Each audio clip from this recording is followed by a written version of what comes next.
Hello, hi Hannah. You wanted me to make you the video on the vibrato. So yeah, I don't know what you want to know. I can show you how I do it.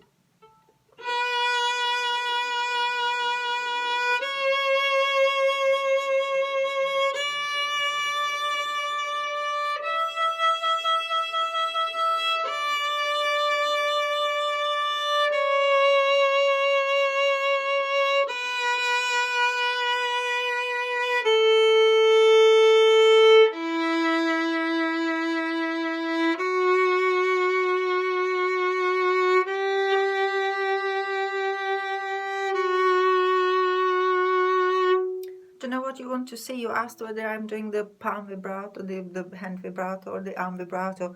I don't know. I'm just doing this. So I'm not really.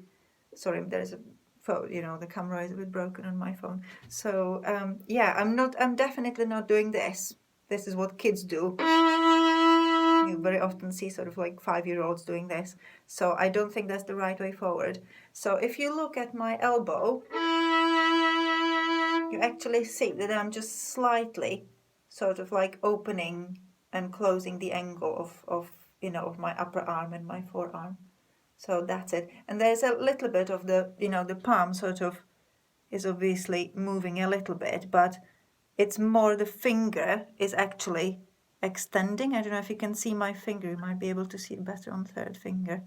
So can you see what the third finger is doing? So it's basically going from the like letter C or like a rainbow finger, and then it's going a little bit flat. Okay, so and that gives you the vibrato.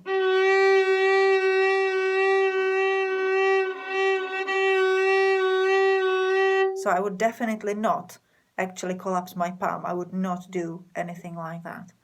Okay, so if you do it slowly,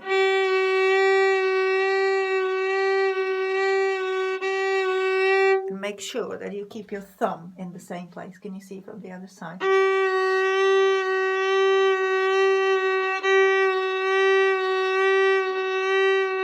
Okay, and then what I would recommend is to practice this slowly and rhythmically. So for quite a long time, you just have to keep doing this.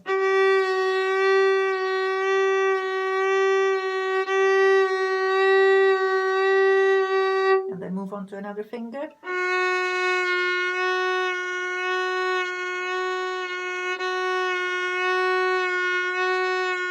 So I don't know if you can see what my palm is doing there.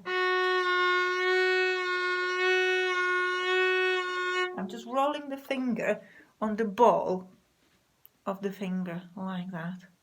Okay, so pretty much that's what I'm doing. Make sure you don't move the end of the finger, because if you do, then you lose the intonation. So you don't actually want to be wiggling the finger. Okay, so what you don't want to do is this, moving the end of your finger. You want to have the end of your finger firmly on the fingerboard, and then just sort of like rolling it, because the finger is round at the end, isn't it? So you want to be sort of rolling on the ball like that. Okay, and it's about moving those knuckles. So basically, what you do, your fingers from being curved are sort of extending.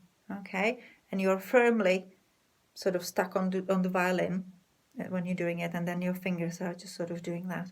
But the force actually comes from here, so it's this angle.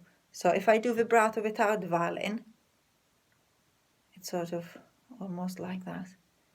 Okay, so when you asked me about the palm, I would definitely not do anything with my palm. I would keep this fairly straight. Okay, and yeah, that sort of leads to a fairly balanced vibrato. Then obviously once you feel comfortable, you can speed it up a little bit. But can you see that the movement is very, very slow? It's very tiny. Can you see that I'm not doing any vigorous shaking? It's actually really tiny. And the more tiny it is, the better it sounds. It's very delicate, very, very gentle.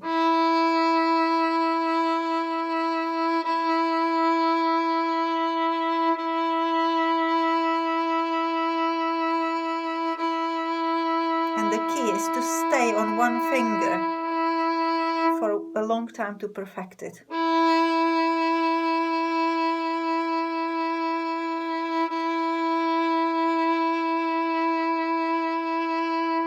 Okay, so if you visualize it, if you visualize that this is the tone, what you want a perfect, sort of like a really curvy, nice curvy line, but you don't want anything sort of erratic like that. You want something, you want the tone going and then a little bit of a vibration on it, okay? And you want it regular. You don't want to have a big one and then a small one and big one and small one. You want to have like a wavy C, but very, very gently, okay? I like that, okay? So what I would do, I would just focus on one finger at a time on any string. I would not play any tune. I would not go into position. And just keep practicing. You can lean against the wall, okay? Because what you don't want to do is shake the violin. This is a common mistake people do. Okay, so if you put something soft at the end of your violin, like a towel or sponge or something, then you can lean against the wall, which will keep the violin in one place, and then you can practice just doing this. You can also do a dry practice. I call it dry practice. That's like without playing. So can you see this is a good vibrato? It looks good, so it will sound good. Okay, it's really important to have a good shape of your hand, so maybe practice that first. I noticed when you play, you sort of have your hand a little bit like this, and that's really difficult to do any vibrato from this position. So I would actually stick your wrist a little bit more like that, and then it's a lot easier.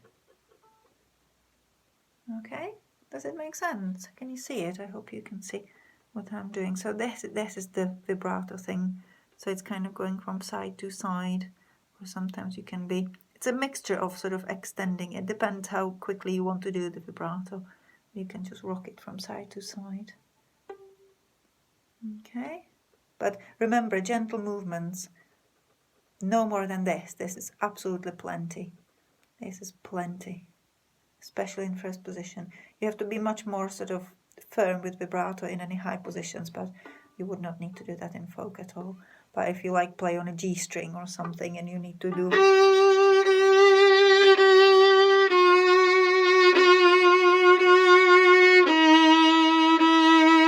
you know, if you like really high up there, then you have to press more and everything has to be exaggerated. But for folk tunes, for anything slow,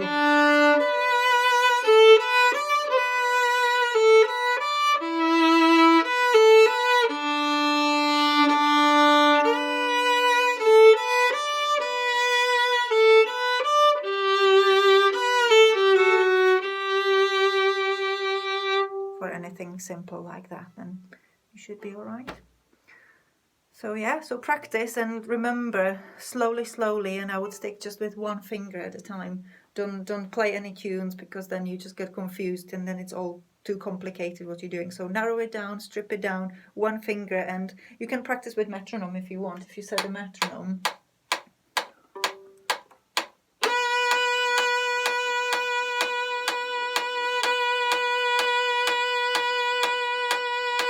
can you hear how I'm doing 4 per each beat?